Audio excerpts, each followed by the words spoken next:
idan za ka ciyar sai ka ɓoye, idan ka ɓoye Allah ya sani. Magabata na ƙware sukan fifita aikin alkhairi a ɓoye ba a bayyana ba. Tsakaninka da Allahnka idan kai Allah ya sani. Lokaci ya lalace da ake son bayyana aikin alkhairi. Aiki na alkhairi an fi samun yaddar Allah a cikin ɓoye aiki fiye da bayyana aiki.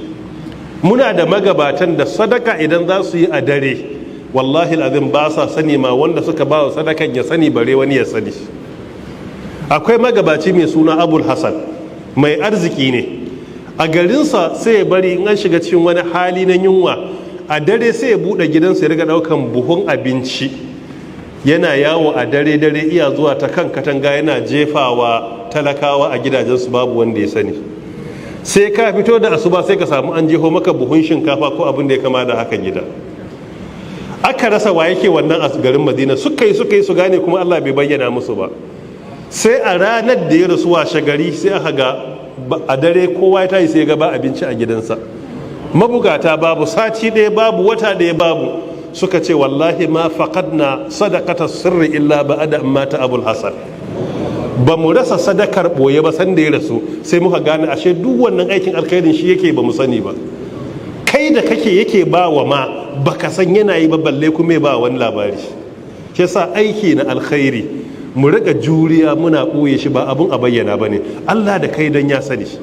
Wani yana cikin bukata, ka biya mar kudin makaranta, ka biya kudin asibiti, ka taimaka wani da kaza, duk abin da ka yi ka bar shi tsakaninka da Allahnka.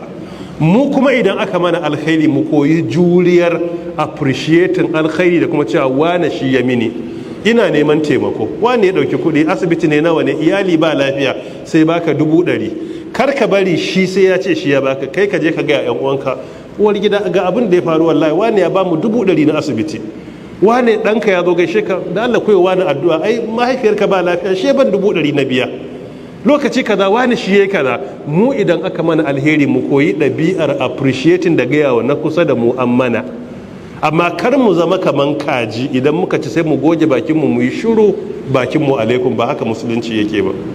Shi wanda ya ba a karantar da shi ya bayyana ba, amma mu da aka mana iya cikin babin godiya a tahadduth bi ni'matillah. Ni'imar da Allah ya maka dalilin wani shine ka bayyana ta, kuma wannan shine irin ɗabi'un da muka koya wajen iyayenmu da kakanninmu. Ba sa rena aikin alkhairi, kuma in an musu ba sa ɓoyewa. Mahaifinka aka masa alheri shekara 10 gabanin haihuwanka, sai an haife ka ka girma ya baka labari, zai gaya maka lokacin da ya sitilin gari kaza, wane masa kaza, wane masa kaza, duk ka san su. So haka ne siffa ta mutane na kwarai, suna appreciating alkhairi, suna godiya, kuma suna gaya waɗanda ya dace a gaya cewa wane ya mun alkhairi na kaza. Mafhum? Tayyib.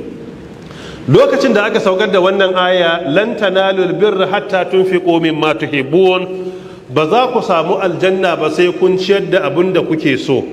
Dukiyar da kake so sai ka bayar da ita, ba wai wanda baka so ba. A gidan kan an dafa abinci lafiyayye, gabanin yara su bata ake so kai sadaka, amma in ka bari sai yara sun yi jagwalgwale da tuwon ko da shinkafan, wani ma ya sa majina, tukunna yaro ya zo yana na coci, sai a ce to da Allah ku ba almajirai. Ba da haka ake neman yardar Allah ba. Ana samun yardar Allah ne a lokacin da kake sha'awan abun ka bayar. Mu gane fa, ba fa wai ka ba da abin da ka gama bukata da shi ba, a'a abin da kake so ka ɗauki wani ɓangare sai ka bayar a cikinsa. To da haka ake samun yardar Allah. Duba kissar Sa'ad bin Rabi'a da Abdurrahman bin Auf radiyallahu an. Fa'akha Rasulullah baina Sa'ad bin Rabi'a wa Abdurrahman bin Auf, lokacin da ya hijira daga Makka zuwa Madina. Da ya zo wajen Sa'ad bin Rabi'a me ya gaya masa radiyallahu anhu, ya ce Abdurrahman bin Auf, ina da gida babba, zan raba gidana biyu, ka ɗauki ɗaya tunda kai ne aka ce in sauke ka. Ina da gona babba, mu je gonar zan datsa ta gida biyu na baka rabi, rike guda rabi. Sannan ya ce yana da mata biyu, zai sake guda ɗaya idan ta gama idda sai ka auri wacce ta kai so, sai ce sai ka zaɓi wacce kake so a ciki. Kai ka je ta babbar magana, kai shi zai zaɓa. Shi yasa Bahaushe ya ce wai wata miyar, ni kuma Isa na ce wata tafi karfin makwabtan ba. Yana kammala Abraham bin Auf radiyallahu anhu ya ce barakallahu laka fi ahlika wa malik, lakin dullani ala suq. Allah ya albarka wa iyalanka da dukiyarka, amma ba na bukata nuna mun hanyar kasuwa ni ma in je in nema yadda Allah ya baka zai bani. Ita aljanna akan neme ta in mun ciyar da abin da muke so ne. Shi yasa magabatan mu irin su Abdullahi ibn Umar radiyallahu an, in ka yaba musu abu take sai su dauka su baka. Daga an ce masa dokin nan mai kyau ne sai ya ce to in dai mai kyau ne sai mu bada sadakar zafi sabilillah. Me dalili? saboda lan tanalul birra hatta tunfiqu mimma tuhibbun. Sai kun ciyar da abin da kuke so tukunna ku samu aljanna a wurin Allah subhanahu wa ta'ala. مفهوم؟ طيب. قام أبو طلحة إلى رسول الله صلى الله عليه وسلم.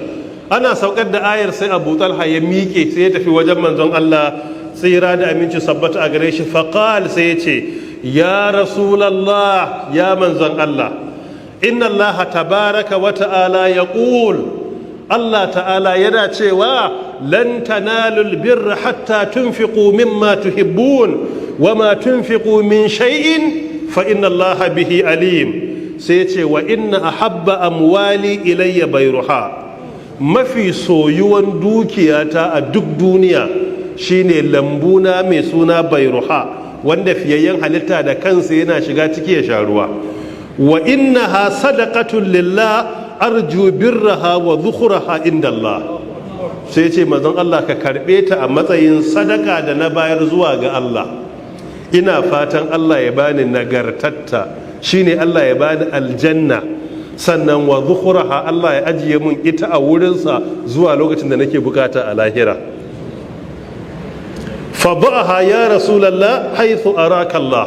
Sai ya ce ya manzon Allah ina roƙon dan Allah ka sanya ta a duk wurin da Allah ta'ala ya sa kaga shine maslaha, ga tunan na bada ita, kai me kaga ya dace. In za ka batta haka ne ka yi, in za a sai da ita ne a gyara masallaci bismillah, in za a sai da ita ne a yi sponsorin masu tafiya filin daga ko zuwa da'awa, manzon Allah kai abin da ka ga dama, ni dai na bayar, amma hukuncin yaya za a yi da ita gare ka ne manzon Allah sallallahu alaihi wasallam. Faƙala rasulullahi sallallahu alaihi wasallam, sai manzon Allah tsira da aminci su tabbata a gare shi ya ce bakhin shine kaman bahaushe ce maka shine magana ta girmama kenan. In ka ji bahaushe ya ce to shine wani tunani yake, to laraba sai su ce bakhin haka.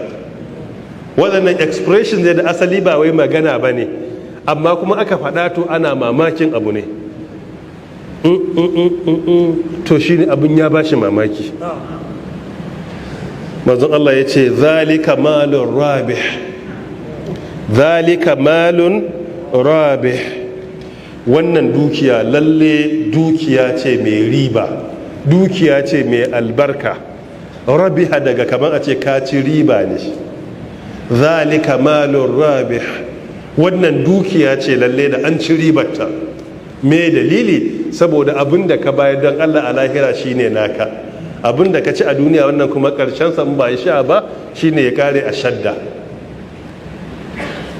Sai manzon Allah ya ce wa qad sami'tu ma qulta, haƙiƙa naji abin da ka fada, wa inni ara an taj'alaha fil aqrabin, amma ni ina ga ka sanya wannan din a cikin mai aqrabin makusantanka, da na karba na yi aikin da na ga ya dace.